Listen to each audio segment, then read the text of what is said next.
We are going to be making a clamshell orthosis, also called a dorsal volar orthosis, for the wrist. So the first step in this process is to make a volar wrist cock-up. So you can refer to our video if you need help making that. So once you've made the volar wrist cock-up, you will put that on your patient.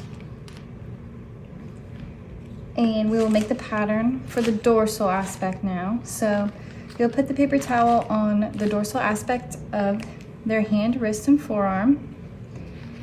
And we're going to trace, you're going to kind of palpate for where the volar wrist cock-up material stops, and we're going to trace that.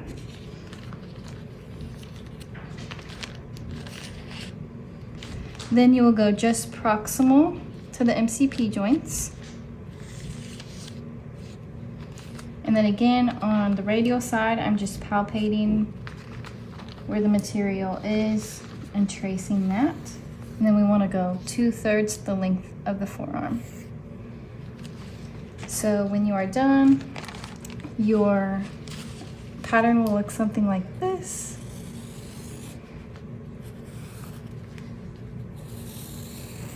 And then in reality, we don't actually want the sides of these two things to touch because it'll pinch their skin. So you can make it slightly smaller if you'd like, or you can just trim it later.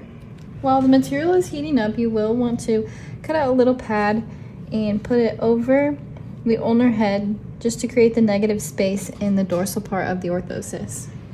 When the material is ready, you'll apply it to the dorsal aspect of the hand, wrist, and forearm. So you'll position the distal end just proximal to the MCP joints.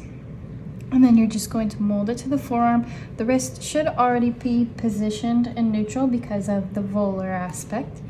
So you don't have to worry about positioning so much with this one.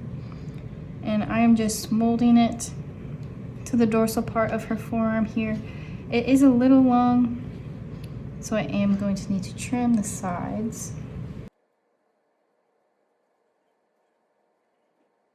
When the material has cooled, you can mark it for trimming. So as you can see, mine's a little long, the material is overlapping, and we don't want that. So I'm going to shorten both of the sides.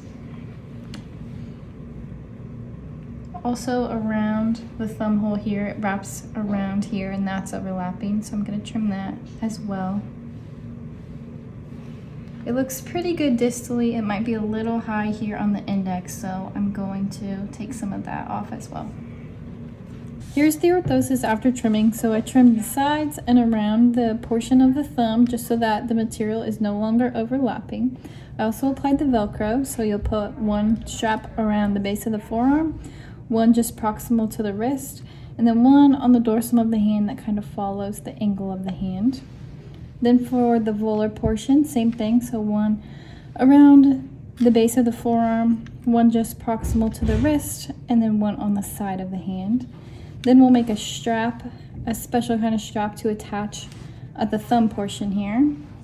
So you'll take your strap and fold it a little bit like this. And you're going to cut a triangle out of it. Then you'll fold it a little bit farther, and you're going to cut the corners off next to the diamond that you just made.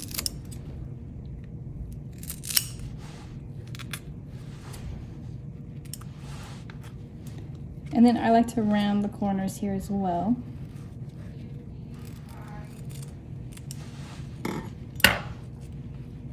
Then you will take this and loop it around the portion for the thumb.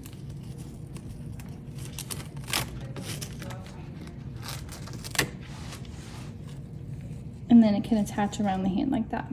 Here is the final product of the clamshell orthosis. So you'll have one strap here at the base of the forearm, one at the wrist, and one that goes across the dorsum of the hand and then also to the ulnar side of the hand. For the openings on the sides, you want them about this far apart, just a thin strip there to avoid pinching of the skin. So you do want to have them move around and make sure it's not going to pinch on either the ulnar or the radial side.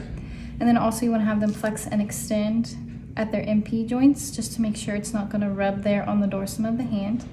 One tip that we do have with the clamshell orthosis is to have the openings of the straps on the dorsal aspect of the orthosis. So that way the patient can only undo one side, so that it's a lot easier to remove the orthosis and also to have access to the skin if they need that.